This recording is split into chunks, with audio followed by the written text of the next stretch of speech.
Hello, Panther educators. This screencast is going to focus on the Google Classroom setup protocols for the 2021 school year based on parent feedback from last spring's emergency remote learning situation. Administration has decided to implement some protocols to try to establish consistency in Google Classroom assignment naming conventions and your actual classroom setup. I'm going to take you through the setup process right now, and I will talk about the organization of assignments in a separate screencast, which you will have access to as well. So first thing you want to do, in a previous video, I showed you how to archive classes. I highly recommend that you do that. Now we're going to set up new classes for the 2021 school year. So you come into Classroom, you click the plus, you click Create Class, and it will automatically bring up this dialog. Okay, so your class name, your section. This is extremely important in middle school. In high school, that's probably most likely the period of the day that you meet the class. Your subject, room, whatever room that you're in. Please put your room number in there. Please put as much information in here as possible. One of the things that we heard from parents was that on the home page, they weren't always able to tell what class their son or daughter should have been looking at and working in. So as much information as you can put in there would be great.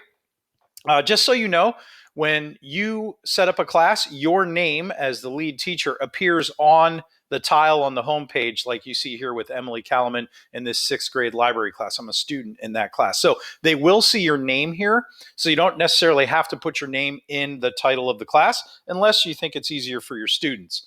Okay, so I have a high school and a middle school sample class set up here. So let me open the high school class. And once you set up your class, you'll come to this page. You click the gear, and it's going to bring you in. You'll be able to see all the information that I just entered, right? For section, I put period 6 for this high school class. I'll show you the middle school class in just a second. Room C19, subject world history. Now, down here, let me just switch over to the middle school class real quick, just to show you something. I used Dana Hines' information for ancient civilizations here, and when we click the gear and go in, notice I notice that the section numbers are really important to middle school because you have a rotating schedule, and classes are identified by the section, not necessarily by a period of the day. So I put in here 8S ancient civilizations. That's how it will show up on the student's homepage as well as mine. Class description, Mesopotamia to Rome, full send. I understand students will find that funny. I don't know. Section, 8S, a little redundant, but won't hurt. Room 209, subject, social studies. All right. And now we come out down here to the general tab. Here's your class code. This is what you give students to join the class, which you'll still be able to do in the hybrid scenario when kids are in front of you in class.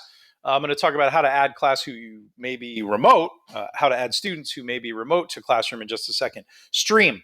Okay, I would recommend students can only comment on the stream. You have 3 options here. Students can post and comment. If you want students to be able to generate a post, so they can just ask a question on the stream. Hey, I have a question about this, that, or whatever, right?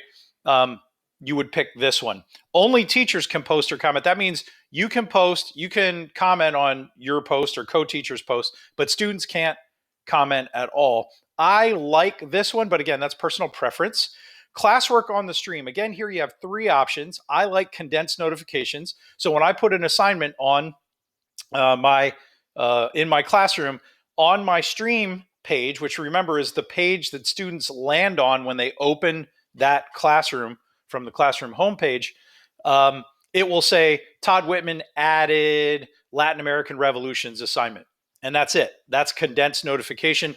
They would click on that and it'll take them to the assignment, or they can go to the Classwork page and it'll take them to that assignment. Show attachments and details. This is if you want everything that you're posting for those assignments to show up on the stream. I don't recommend it. That's going to get very cumbersome and cluttered.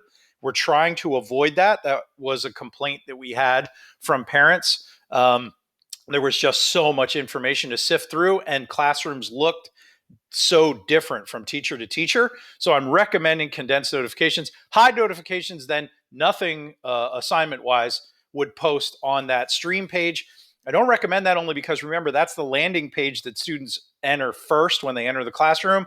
So I think it's nice to have them see assignments that you've posted. Again, it's personal preference, but I think condensed notifications works best. Show deleted items, only you can see it. That's just going to clutter up your stream. I would get rid of that. I'd leave it off. Guardian summaries. This is a big change from the spring. In the spring, since we weren't actually grading students, we were just checking for completion, participation, we were relying on Guardian summaries because really that was the only way to communicate to parents, apart from individual emails, if assignments had been completed, turned in late, not turned in at all, or missing. So Guardian summaries was really important. We emphasized that. However, we are going with a full return to Sapphire grading, and we want to push students and parents to the Sapphire grade portal to check all official grades. So we're asking you to turn off or leave off Guardian summaries, because when I get into the grading in just a second down here, I'll explain why, but it can create two different grades between the Google Classroom gradebook and the Sapphire gradebook. And now you've got more questions to answer. So we are saying turn off Guardian summaries. Use Sapphire as your official gradebook, which is what we've always done, except for last spring into the emergency remote learning. Okay, Google Meet, here is your integrated Meet code. So I recommend that you turn this on. When you first set up the class, you'll have to generate the code. It'll have a little generate button right here. Click that, and then it shows up. You can copy the code and paste it other places, or reset the code if you have unwanted visitors from other classes popping up. You can just reset the code, and then students have to use that new code to get in. This is where you toggle the visible to students on and off. This right now it will show up on my homepage. I turn that off. My Google Classroom landing page, turn it off and it disappears, right? So if you don't want kids joining the meeting, just toggle it off and toggle it on. Now, we're not quite sure about our Zoom subscription at this point. Right now, the tech department is getting the quote from Zoom and trying to figure out subscription options. So I would recommend that you set up Meet and have it ready to go if you need it. Even if we have a Zoom subscription, if you prefer to use Meet for any reason, you certainly can. And we're recommending that you use the Meet code through Classroom only. There are multiple ways to push out a Google Meet code to students. We're recommending that you use the Google Classroom integrated link. It's much more secure than any other way to push out a Meet code to students. Okay, down to grading.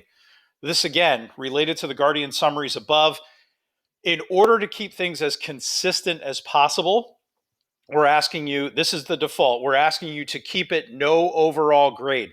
Now, in the past, and especially last spring, you may have used total points or weighted by category and had Google Classroom Gradebook calculating grades, but we don't want to do that, because unless everything is exactly the same as in Sapphire and you're entering grades at exactly the same time in Sapphire and Google Classroom Gradebook, you will most likely have different grades for every student at any one time. That is going to create a problem. So please leave this no overall grade.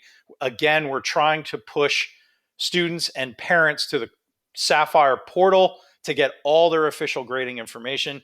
That hopefully will alleviate a lot of communication issues and save you a lot of time writing emails explaining why grades are inconsistent or whatever.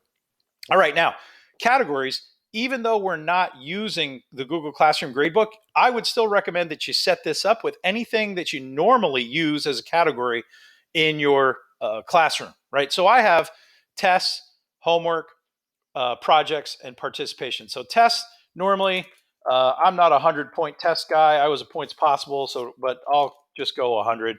Homework, my default homework is 10 points. Projects, I'll just put 50 in here. Participation, I'll put 5. Maybe you're going to give a daily participation grade if we're in hybrid or full remote. So what that does is, you'll see this in the next video that I do on the assignments protocol. You'll see that when you select the category test, it will autofill 100 in the point total, which you can obviously change. And you can come back in here into settings and change it anytime. So you get a week into the school year and you're like, you know what, I think I want 15 as my default homework. You can come in and change it anytime. And you can add a grading category. Let's say you do uh, a daily warm up, right? And that's your little anticipatory set that you're doing with a question in Classroom or a poll in Zoom or Google Meet. You can enter a new category, daily warm up, and 10 points. And there you go. We click save.